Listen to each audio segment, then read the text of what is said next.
माझे राष्ट्र माझा महाराष्ट्र। स्वतःचं राजकारण टिकवण्यासाठी आदिनाथ बंद पाडण्याचं पाप बागलांनी करू नये। जिल्हा प्रमुख महेश चोटे।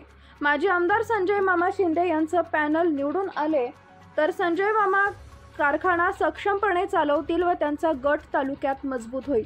यामुळे बागल गटाचं राजकारण संपुष्टात येईल। या भीतीपोटी बागल कुटुंब आदिनाथ कारखाना आमदार नारायण पाटील यांच्या ताब्यात देण्यासाठी डावपेच आखत आहे। मात्र यामध्ये करमाळा तालुक्यातील शेतकऱ्यांच्या सहकार्याचं मंदिर असलेले आदिनाथ सहकारी साखर कारखाना कायमस्वरूपी बंद पडेल असा दावा जिल्हा प्रमुख चोटे यांनी केलाय। स्वर्गीय दिगंबर बागल यांच्या काळात आदिनाथ कारखाना कर्जमुक्त झाला होता, मात्र नंतर हा कारखाना प्रचंड आर्थिक संकटात कुणी आणला हे जनतेला माहीत आहे। माजी आमदार संजय मामा शिंदे यांनी 6 ते 7 जागा देण्याचं कबूल केलेलं असताना केवळ आपले कार्यकर्ते पदावर जाऊ नये, कार्यकर्ते पदावर गेले तर ते कायमस्वरूपी मामाच्या गटात जातील या भीतीपोटी कार्यकर्त्यांच्या पाठीत सुद्धा खंजीर खुपसण्याचं काम रश्मी बागल यांनी केलं आहे। दिग्विजय बागल हे विलासराव घुमरे व रश्मी बागल यांच्या हातातील कठपुतली झाली असून राजकीय निर्णय घेण्याची क्षमता त्यांच्याकडे नसल्यामुळे दिग्विजय बागल यांची सुद्धा भावी काळातील राजकारण अडचणीत येणार आहे।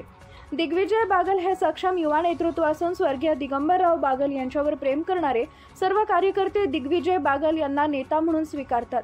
मात्र दिग्विजय बागल दिदी व सर यांच्या इशाऱ्यावर राजकीय निर्णय घेतात, त्यामुळे त्यांचं राजकीय नुकसान होत आहे। कार्यकर्त्यांचं मत जाणून घेणं, ऐकून घेणं हे नेत्यांचं काम असतं। स्वतःच्या राजकीय स्वार्थापोटी त्यांच्या घरातीलच मंडळी त्यांच्यावर काही निर्णय बळजबरीनं लादत आहेत। केवळ संजय मामा शिंदेच कारखाना चांगला चालवतील व आपलं राजकीय खच्चीकरण होईल।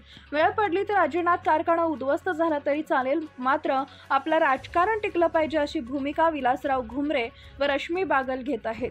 हा प्रकार शेतकऱ्यांच्या चुलीत पाणी टाकण्याचा प्रकार आहे। यामुळे आता ऊस उत्पादक शेतकऱ्यांनी गट, तट, पक्ष, जात, धर्म न पाहता केवळ कारखाना चालवणारा व्यक्ती म्हणून शिवसेना, भारतीय जनता पार्टी, राष्ट्रवादी काँग्रेस पार्टीच्या महायुतीच्या पॅनलला निवडून द्यावं असं आवाहन शेवटी त्यांनी केलंय। आदिनाथ कारखाना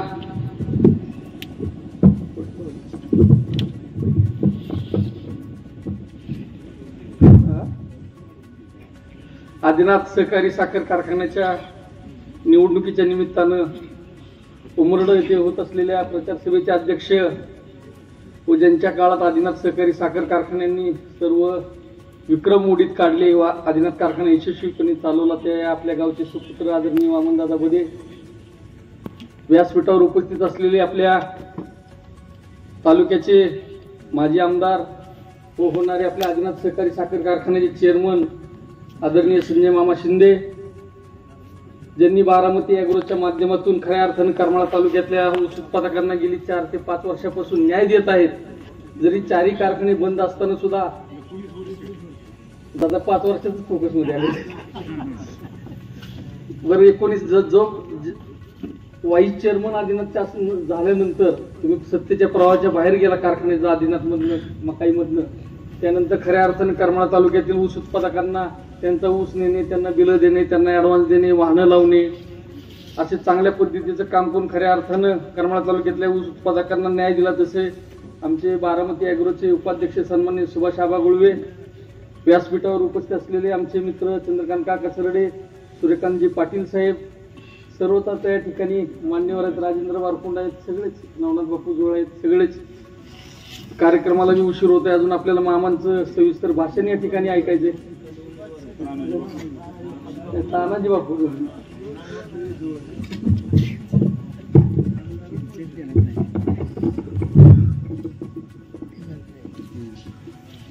उपस्थित बंधू आणि भगिनींनो, ज्या दिवशी आदिनाथ सहकारी साखर कारखान्याची निवडणूक लागली त्यावेळेस करमाळा तालुक्यात अशी परिस्थिती निर्माण झाली होती की कुणीही निवडणूक ही लढवणार नाही आणि आदिनाथचं ब्यात गळ्यात कुणी घ्यायचं हे आपल्याला शक्य होणार नाही। आदिनाथ कारखाना विकावा लागेल किंवा भाड्याने द्यावा लागेल अशा ठिकाणी परिस्थिती आहे। यामुळे कुठलाही गट, तट, पक्ष, राजकीय पुढारी आदिनाथच्या निवडणुकीत रंग घेत नव्हता। अनेकांनी सुद्धा बिनविरोधची भाषा केली, अनेकांनी या निवडणुकीतनं माघार घेतली आणि असं वाटत होतं की आता ही निवडणुकीत उमेदवार अर्ज भरतील का नाही भरणार अशी परिस्थिती मामा झाली होती. पण जेव्हा या ठिकाणी संजय मामांनी सर्व या तालुक्यातल्या सर्व पक्षांच्या पदाधिकाऱ्यांची बैठक घेतली आणि त्यांनी सांगितलं की आदिनाथ कारखान्याच्या संदर्भात माझी एक नैतिकता आहे, या कारखान्यात या तालुक्याने आमदार केलेला आहे, या तालुक्यातल्या जनतेने मला मतदान दिलं, मला प्रेम दिलंय, त्यामुळे आदिनाथ कारखाना वाचवण्यासाठी माझे प्रयत्न करायची माझी इच्छा आहे, अशा प्रकारची भूमिका घेऊन या ठिकाणी मामांनी सगळ्यांना ऑफर दिली म्हणता येईल किंवा सगळ्यांना सूचित केलं की जर माझ्यापेक्षा चांगला कोण कारखाना चालवणार असेल करमाळा तालुक्यातला नेता किंवा कुठला गट कुठला पक्ष, तुम्ही स्वतः या निवडणुकीतनं माघार घेतो, त्याने ते चालव पाहिजे ती मी त्याला सहकार्य करायला तयार आहे, अशा प्रकारची भूमिका आदरणीय संजय मामांनी सगळ्याच पक्षाच्या पदाधिकाऱ्यांकडे मांडली. आमच्यासारख्या शिवसेनेचं असेल, भारतीय जनता पार्टी असेल, छोटे छोटे गट तट असतील, जगताप साहेबांचे सेकंड फळीतले माणसं असतील, सगळ्यांना ऑफर दिली की सांगितलं की या ठिकाणी आपल्याला आदिनाथ कारखाना वाचवायचा आणि शिवधनुष्य उचलायची माझी तयारी आहे, पण माझ्यापेक्षा जर चांगला कोण कारखाना चालवणार असेल तर मी थांबतो, अशा प्रकारची भूमिका घेतली. आणि या ठिकाणी तशा प्रकारच्या बातम्या वृत्तपत्रातून आल्या, त्यांनी भूमिका मांडली. तरी सुद्धा या ठिकाणी मामा आदिनाथ कारखान्याला अर्ज भरत नव्हते. शेवटच्या 2 दिवसात तुमची बैठक झाली, आपल्या चर्चेच्या झाल्या फेरी, मामांनी सुद्धा या ठिकाणी सर्वांना बरोबर घेण्याची भूमिका या ठिकाणी घेतली होती. मी जाणीवपूर्वक सांगतो, जे सत्तेच्या बाहेर सत्तेत होते त्यांना सुद्धा बरोबर घ्यायची भूमिका ठेवून 2 पावलं मागे घेण्याची सुद्धा भूमिका मामांनी या ठिकाणी घेऊन या ठिकाणी आदिनाथ चालू करण्याचा निर्णय घेतला होता. पण त्या मंडळीने त्याला साथ दिली नाही मित्रांनो.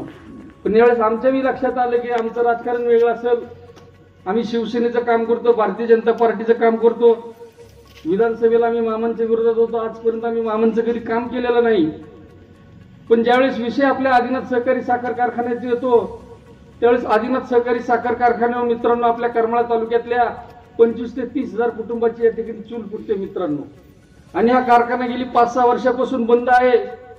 जो एकेकाळी 6 लाख 6.5 लाख आता तात्या मस्करच्या काळात 6.5 लाख टनाचं गाळप झालं होतं, तो कारखाना आज बंद आहे. त्या ठिकाणी रस्त्यावरून जात असताना आम्हाला प्रचंड वेदना होत्या. खऱ्या अर्थानं जो करमाळा तालुक्याचा नागरिक आहे, आदिनाथचा सभासद आहे, जर कर्मचारी असेल, त्याचा कोणी नातेवाईक कर्मचारी असेल, ऊस उत्पादक शेतकरी असेल, त्याला प्रचंड असं दुःख होतं की आपला आदिनाथ या ठिकाणी बंद आहे. आणि या ठिकाणी या ठिकाणी वारंवार सगळ्यांनी उल्लेख केला 2-3 वक्त्यांनी की आदरणीय स्वर्गीय दिगंबर बागल मामांनी अत्यंत चांगल्या पद्धतीने हा कारखाना चालवला. चंदू काकांनी उदाहरण सांगितलं, 2000 साली या ठिकाणी कारखाना कर्जमुक्त झाला होता, 6.5 लाख टनाचं गाळप झालं होतं, आनंदी या ठिकाणी तालुक्यात होता. पण नंतरच्या काळात या ठिकाणी आदिनाथचं वाटोळ कशामुळे झालं या ठिकाणी अभ्यास करणं गरजेचं मित्रांनो. आणि या ठिकाणी स्वर्गीय मामाबरोबर आम्ही सुद्धा काम केलेलं आहे.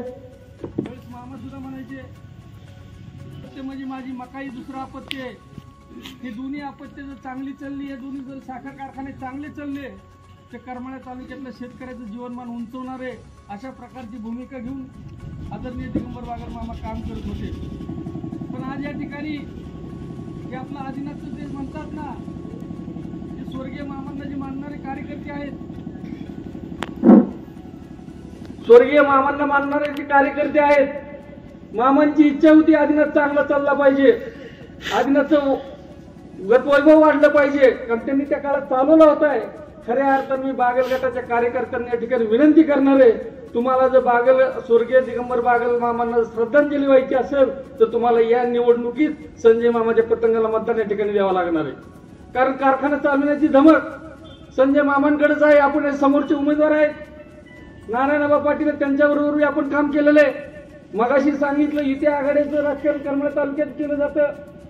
युती आघाडी राजकारण मित्रांनो सत्ता मिळवण्यासाठी केलं जातं. आपण प्रत्येक निवडणुकीला बघितलंय, नगरपालिकेला आतला कुठला गट असा नाही मामा आमच्या तालुक्यात तिथे एकमेकाशी युती झाली नाही.